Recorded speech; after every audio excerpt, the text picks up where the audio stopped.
ओम नमः शिवाय। हर हर महादेव। जय शु शंभो। दोस्तों, आपके भी कार्यों में बहुत रुकावटें आती है, बाधाएं आती है। कभी भी हम कोई काम शुरू करते हैं वो सफल नहीं हो पाता है, बस उन कार्यों में रुकावटें आती रहती है। या व्यापार हो, नौकरी हो, बिजनेस हो, पारिवारिक विवाद हो रहे हैं, पति पत्नी के बीच, किसी भी काम, जिस कार्य से हमारे जीवन में हमें शांति मिले, जिस कार्य को करने से हमारे जीवन की उन्नति हो, वो जितने सारे काम हैं वो काम हमेशा ही बहुत रुकावटें आती है, बहुत डिले होता है। हम कोशिश पूरी करते हैं कि ये जल्द से जल्द ख़त्म हो ताकि चीज़ें बेहतर हो, लेकिन ऐसा नहीं हो पाता है। ऐसा अगर आपके साथ नहीं हो रहा है तो कुछ विशेषकर बातें हैं जिन्हें आपको ध्यान रखने की आवश्यकता है। मैं ये बातें इसलिए आपके साथ साझा कर रहा हूँ क्योंकि बहुत सारे जातक इस परेशानी से जूझ रहे हैं। ऐसी परेशानी से जो भी जूझ रहे हैं, यह वीडियो उनके लिए रामबाण इलाज कर सकता है। यह वीडियो उनके जीवन में वह सभी चीज़ें बदल सकता है जिनके बारे में उन्होंने कभी सोचा भी नहीं होगा। दोस्तों, जब कभी भी कोई व्यक्ति के कार्यों में बहुत रुकावटें आती है तो उसमें मूल जो कारण होता है वो शनि से जुड़ा होता है। आपको कहीं न कहीं शनि को मजबूत करने के उपाय और हल ज़रूर करना होगा। बहुत से जातक शनि के हल और उपाय नहीं करते हैं, उस वजह से जो कार्य है वो डिले होते जाता है, और जितना डिले होता है उसमें बहुत सारा नुकसान हमारा ही होता है। कई बार वो चीज़ें जब वक्त निकल जाने के बाद मिलती है उसकी वैल्यू उतनी नहीं रह जाती है, पर सही समय पर सही काम हो, यह हमारे लिए महत्वपूर्ण है। वही कारण है कि शनि को मजबूत करना होगा। अब शनि को आपको कैसा मजबूत करना होगा, इसे भी आपको समझने की आवश्यकता है। शनि को मजबूत करने के लिए पीपल के सबसे अधिक पौधे लगाएं। जितने आप पीपल के पेड़ लगाएंगे उससे शनि आपका मजबूत होगा।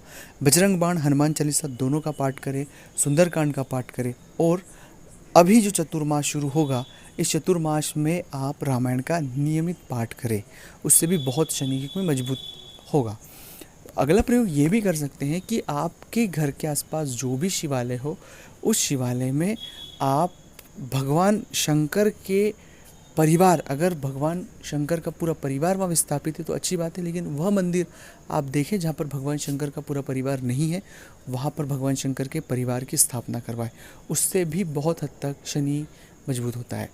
दूसरा प्रयोग यहाँ पर भी बात महत्वपूर्ण है कि बहुत सारे जातकों के साथ यह संभावना होती है कि वो इतने नकारात्मक हो जाते हैं कि अपने बृहस्पति को ख़राब कर लेते हैं।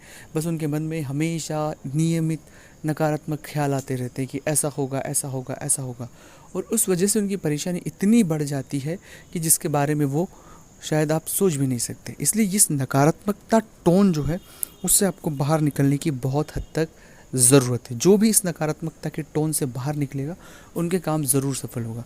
वह जो टोन है उसके लिए महत्वपूर्ण है मंत्र जप। आप ओम नमः शिवाय मंत्र ले, नियमित मन में ओम नमः शिवाय का जाप करते रहें। जब मंत्र का प्रभाव आपके जीवन में देखने को आपको मिलेगा तो आप सोच भी नहीं सकते कि उसके जो प्रभाव है बहुत बड़ा प्रभाव आपको देखने को मिलेगा। और तीसरा और सबसे महत्वपूर्ण बात है कि जब भी कोई कार्य डिले हो रहा है तो ऐसी स्थिति में उस काम को कुछ वक्त के लिए, 10 दिन, 15 दिन, 20 दिन के लिए भूल जाना चाहिए। इसलिए भूल जाना चाहिए क्योंकि कई बार हमारा साथ ये भी चीज़ें होती है कि जिस काम को हम पकड़ के बैठते वो कार्य नहीं होते। तो कई बार थोड़ा सा आप उस कार्य को लेकर लेज़ी हो जाएगी। ठीक है, 20 दिन, 15 दिन, तो शायद बहुत हद तक उन कार्यों में तेज़ी आपको दिखाई देगी। ऐसा बहुत सारे जातकों के अनुभव के बाद मैं बता रहा हूँ कि उनके साथ ऐसा हुआ है कि उन्होंने उस कार्य की उम्मीद छोड़ दी कि ठीक है, और वो काम सडनली हो गया। तो ऐसा भी बहुत सारे जातकों का अनुभव है, वो मैंने आपसे साझा किए। ये सभी प्रयोग आप करें, आपको बहुत फ़ायदा मिलेगा। अच्छा लगा तो लाइक करना, शेयर करना, कमेंट्स करना। ओम नमः शिवाय, ओम नमः शिवाय।